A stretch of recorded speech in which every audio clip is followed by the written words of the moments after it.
I think क्या क्या complements दें आपको कि एक शेर सुनाना चाहता हूँ, अगर आप सुन लें तो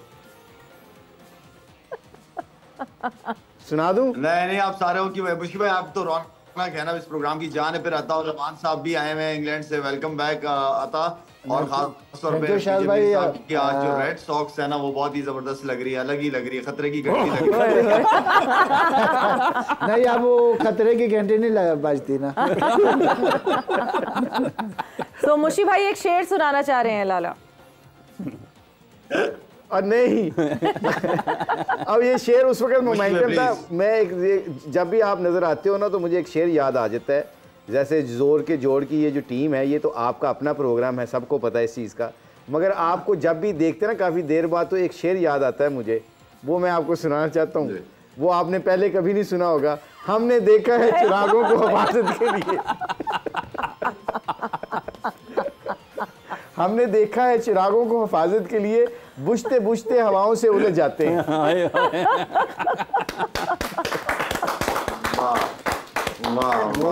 ये कभी नहीं सुना था ना? मुश्किल भाई वो जरा किस्सा तो सुनाए ना सवेरा को। सवेरा को पीछे भाई को किस्सा सुनाया जरा, जो आपसे विकी भाई से लड़ाई हुई थी, किससे हुई थी? एनजी भाई से। आपने कहा था कि कदों से वो नहीं जीती जाती। हाँ नहीं, क्या था वो? वकार से लड़ाई हुई ना, वकार से। मेरी और वकार के रूममेट थे, तो मैंने वकार को धक्का दिया जोर से, वो बैठ के जाके ऊपर गिरा। अब वो आपको पता है मुझसे तगड़ा भी है, कद में लंबा भी है, तो ये अब लड़ाई हुई तो मैंने उसको धक्का दिया। लड़ाई बड़ी सीरियस थी हमारी, तो मैंने लड़ाई दी, वो धक्का दिया ना, तो वो धक्का दे के मैं उसके पास चला गया, तो वो बेड के ऊपर गिरा। वो नहीं एक्सपेक्ट कर रहा था मैं उसको धक्का दूंगा। बेड के ऊपर लेटा, कहता है मैं तुम्हें ऊपर से नीचे फेंक दूंगा फ्लोर से। पता नहीं कोई 27वां 28वां फ्लोर था। तो मैं जब उसने कहा ना, मैं उठ के उठते हुए ये बोला कि मैं तुम्हें नीचे फेंक दूँ तो ऊपर सुटूंगा, तेन ऊपर से नीचे फेंकूंगा। तो मैंने आगे से शायद कहा, मैंने कहा बात सुन विकी, लड़ाई कद्दा नाल नहीं हौसले नाल हुंदी है, याद रखना। अच्छा ये बात सुन के ना वो मेरी तरफ देखा है, जब मैंने कहा लड़ाई कद्दों से नहीं हौसलों से होती है, तो मेरी तरफ देख के भाई आपका हौसला बचा गया आपको। शायद हौसले तो बचाना, वो हंस पड़ा, उसको पता लगा कि वो वकार से मेरी सुलह होगी इस बात पे, कह रहे क्या पीती और क्या पीती का शोर।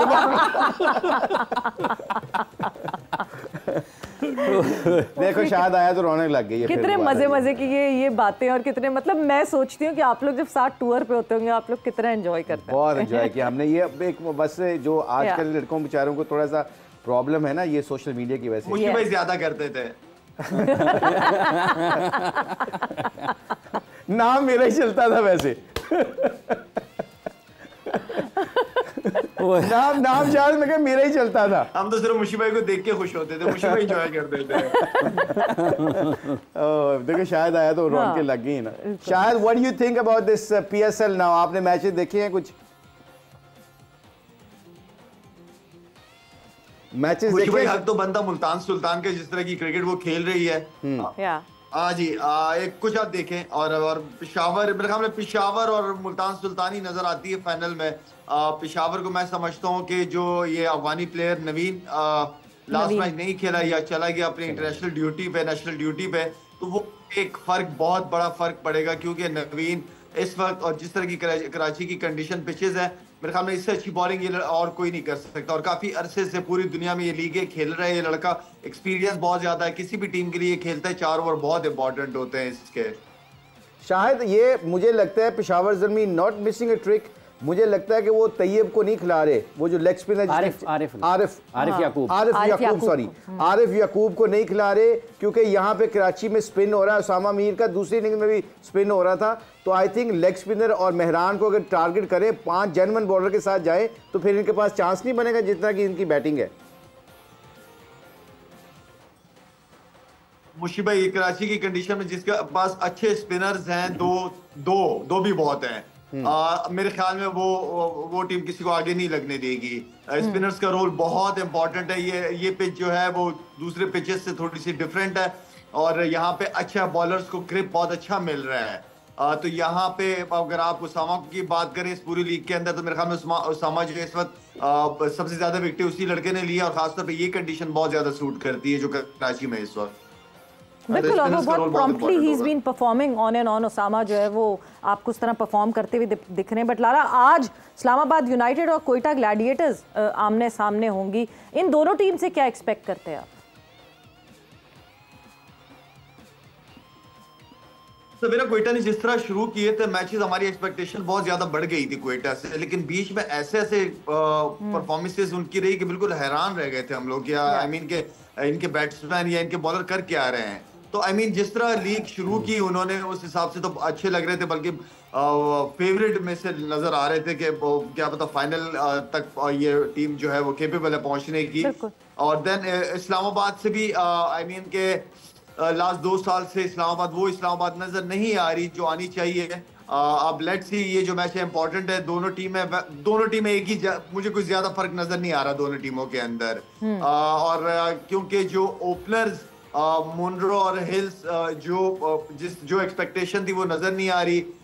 जहां अच्छी बॉलिंग हो, आजम खान थोड़ा सा स्ट्रगल करना शुरू कर देता है। तो आई मीन के दोनों टीम में बैलेंस है, लेट्स सी किसका कौन कम से कम गलतियां करता है आज के मैच में। वही डिजर्व करेगा जो कम गलतियां करेगा आज के मैच में। लाला, अता साहब ने चलो पूछ ले। जी पूछे। शायद आप, मेरा ख्याल है कोयटा ग्लैडिएटर को एडवांटेज नहीं है कि उनके पास 3 स्पिनर है और इनके जितने भी बैट्समैन हैं स्वाय शदाब के, किसी को सिंगल नहीं आती, तो उनको कोयटा ग्लैडिएटर के पास ज्यादा चांस है आज 3 स्पिनरों के साथ उन पे टारगेट करने का। मैं मुश्किल आपकी बात को बिल्कुल सेकंड करूंगा, बड़ी जबरदस्त बात की है आपने। आई थिंक ये वो स्पिनर्स का, जिस तरह हम कह रहे हैं कि स्पिनर्स का रोल इंपॉर्टेंट होगा और स्पिनर्स को फायदा उठाना चाहिए, और मेरे ख्याल में कोयटा को ये फायदा उठा लेना चाहिए। लाला, आपके आने से पहले अता साहब कह रहे थे कि अगर तो आजम खान से ओपन करा लिया जाए, पावर हिटिंग की जब हम बात करते हैं, एक पॉइंट पे आपने भी ये रियलाइज़ किया था कि मैं शायद ओपन पे जाऊंगा तो मैं ज़्यादा अच्छा परफॉर्म कर सकूंगा। क्या ये दोनों सिनेरियो सेम है और ऐसा हो सकता है? सवेरा ओपन करना और 5वें 6वें नंबर पे खेलना ना, मेरा मतलब है कि फर्क, बहुत बड़ा फर्क होता है। नया बॉल स्विंग सीम, आप एक ऐसे नंबर पे खेलते हो जहां पे बॉल स्विंग होता ही नहीं है, बिल्कुल फ्लैट मतलब अच्छा बॉल बल्ले पे आता है। देन फिर उसके बाद जो शुरू के 3-4 ओवर जो होते हैं और जो जेन्युइन फास्ट बॉलर बॉल कर रहे होते हैं और अच्छा बॉल कर रहे होते हैं, तो वहां पे बैट्समैन स्ट्रगल कर रहा होता है। आप आई मीन के आजम के लिए ऐसा प्लेयर है कि आप शुरू के 6 ओवर में आप चांस ले भी सकते हो। आता जो बात कर रहा है वो आप चांस ले सकते हो। इजी नहीं होगा आजम के लिए भी, आजम मेरे ख्याल में कंफर्टेबल फील करेगा 5वें 6वें नंबर पे ही खेलना, लेकिन T20 के अंदर आप चांसेस ले सकते हैं। जब चांस लेने में कुछ ऐसा नहीं है, लेकिन ऑलरेडी आप चांस ले रहे हो, शायद आप चांस लेते हैं ऊपर नंबर पे चला जाता है, तो मेरे ख्याल में एक बैट्समैन की आपको नीचे जरूरत पड़ती है, आजम खान जैसे बैट्समैन की बीच में 5वें 6वें पे। बिल्कुल ठीक। अभी शाहिद साहब ने, जी अता साहब आप कुछ कहना चाह रहे हैं? जी बिल्कुल, देखेंगे क्योंकि दायरे का फायदा आजम उठा लेता है, क्योंकि मैंने उसकी जो हिटिंग देखी हुई है ना, वो बड़ी पावरफुल हिटिंग है, वो बड़ी क्लीन हिटिंग करता है। तो मैं उस वजह से कह रहा था, जब 6ठे नंबर पे होता है ना तो फील्डिंग खुली होती है, तो उसकी फिर वो जब एक हिट लगाता है, जब एक जब मिस एक या दूसरी मिस जो कह रहे ना हो जाती है, तो वो उस ये लॉजिक मेरी वो थी कि इसमें दायरे का वो फायदा उठा सकता है। जी मगर इसमें जो अता कह रहे हैं ना, ये बात की जा सकती है, मगर शायद का इनके पास 5वें 6ठे नंबर पे बैट्समैन कौन है आजम के अलावा? पॉइंट तो ये भी है नहीं, इससे नहीं, मगर सबसे इंपॉर्टेंट बात जो शाहिद ने बात की है ना, शाहिद ने ये बिल्कुल सही की है। नया बॉल खेलना आसान नहीं होता, जितनी मर्जी आप स्ट्राइकर हो, ये साइकोलॉजिकल इफेक्ट पड़ता है। हल्का सा गेंद 1-2 ओवर हिलता है, आप जब यूज टू नहीं होते, तो आजम खान की स्ट्रेंथ है 5वें नंबर पे है। हाँ, कभी इस एक्सपेरिमेंट को करने के लिए एविडेंस चाहिए होता है, और एविडेंस आप लीग मैचों में अगर एक दफा आजम को भेज के ऊपर देखते क्या कि वो कर सकता है, कंफर्टेबल है कि नहीं है, क्योंकि एज शाहिद साहब इसने भी पाकिस्तान से ओपन की हुई है, नया बॉल भी खेला, 6ठा नंबर भी शायद खेला हुआ है, तो नया बॉल खेलना आसान नहीं होता। Psychologically you need to have that evidence कि मैं कर सकता हूँ। अगर उसने नहीं किया होगा तो फिर मुश्किल होगा, और नॉकआउट स्टेज पे तो आप ये बिल्कुल भी चांस नहीं ले सकते। हर कोई शाहिद अफरीदी नहीं होता, हर कोई शाहिद अफरीदी नहीं होता। जितनी हिटिंग, जितनी परफॉर्मेंस शाहिद भाई ने दी हुई है। सवेरा आप अगर ओपन करते हुए आ रहे हो ना, कंटिन्यू ओपन करते हुए आ रहे हो, तो 5वें 6ठे नंबर पे आप अपने आप को एडजस्ट कर जाते हो। लेकिन आप 5वें 6ठे नंबर पे खेलते आ रहे हो, क्रिकेट आपने शुरू की, फिर आप अचानक ओपन, वो थोड़ा सा फिर आप मुश्किल एक स्टेज होती है, एकदम से नई बॉल को फेस करना एक मुश्किल होता है। मुश्ताक साहब, अभी जो शाहिद साहब ने बात की कि जब अच्छी बॉलिंग होती है तो आजम को मुश्किलात आती हैं, आप समझते हैं कि इंटरनेशनल लेवल पर जब वो गए एक ये वाला फ़र्क उनकी नाकामी की वजह बना आपके ख्याल में? आई थिंक क्योंकि वो आजम बच्चा है अभी और उसने फर्स्ट क्लास मैचेस इतने नहीं खेले हुए, आई थिंक 15-20 मैचेस खेले होंगे। उसको सीखना है कि जब आजम आता है कि उसको बाउंसर पे बॉल करते हैं, लेंथ बॉल करते हैं, उसकी बॉडी की तरफ बॉल करते हैं। मैंने नोट किया, ये शायद बिल्कुल सही कह रहा है कि जैसे ही आजम आता है ना तो वो अपने मेन बॉलर को ले आते हैं जो फास्ट बॉलर होता है, तो उसको उसकी बॉडी पे टारगेट करते हैं ताकि आजम को, ये छक्का मार लेता है वो भी, मगर उसको अनकंफर्टेबल करने का तरीका यही है। आजम के लिए बहुत अच्छा एक प्लान होना चाहिए पीएसएल के बाद। He should go in first class cricket and play lots of first class matches. वहाँ पे उसको बाउंसर भी होंगे, हर मुश्किल कंडीशन से खेलना भी पड़ेगा। जब वो वहाँ से सीख लेगा फिर उसके लिए 2020 में खेलना आसान हो जाएगा। कितना बच्चा है वो? तो ये जरूर आई थिंक क्या है 25-26 साल का होगा। हाँ आजम 25-26 साल 26 आई गेस, बट उसके क्रिकेटिंग पॉइंट ऑफ व्यू से बच्चा है, क्योंकि क्रिकेट में आपने कई बच्चे 17-18 साल के भी फर्स्ट क्लास खेल लेते हैं। आजम ने बहुत लेट क्रिकेट शुरू किया फर्स्ट क्लास में, तो आई थिंक जैसे फर्स्ट क्लास क्रिकेट खेला उसके बाद उसने कैरिबियन में जाके बहुत अच्छा खेला है वो, क्योंकि first class cricket longest sixes Caribbean में जाके, जहाँ पे हम कहते हैं कि जी छक्के लगाने वाले ये जितने सारे इनके बैटर्स हैं। बट यस, वक्त अब हुआ है मेरा फेवरेट टाइम जहां पे एनालिस्ट प्रेडिक्शन होती है। इस प्रेडिक्शंस की तरफ मूव ऑन करते हैं। क्या थी कल की प्रेडिक्शंस और आज की प्रेडिक्शंस पे फिर आगे जाएंगे। Multan Sultans versus Peshawar Zalmi. अता साहब आपसे शुरू करेंगे। Peshawar Zalmi is upper hand. आप Peshawar Zalmi. Another vote for Peshawar Zalmi. मेरा ख्याल है कि मुल्तान सुल्तान ने ये मैच जीतना है और इसके बाद फाइनल तक पेशावर ज़ल्मी ने जीतना है। Multan Sultans would be winning tonight's match. Your prediction? I think Peshawar Zalmi. हाँ जी, हाफिज हाई फाइव।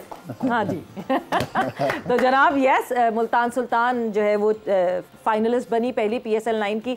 आज की प्रेडिक्शन लाला आपसे शुरू करूंगी। Islamabad United versus Quetta Gladiators.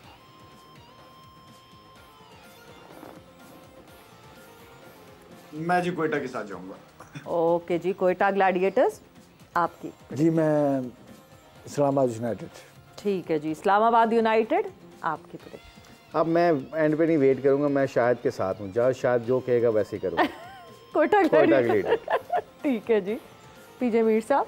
मैं दोनों के साथ। दोनों के साथ। स्पिनर्स की वजह से मुशी भाई। और क्या शायद? I think that's a good assessment. Koita Gladiators. Islamabad United. And yes, Islamabad United ऐसा लगता है कि बाजी मार जाएगी और आगे चली जाएगी।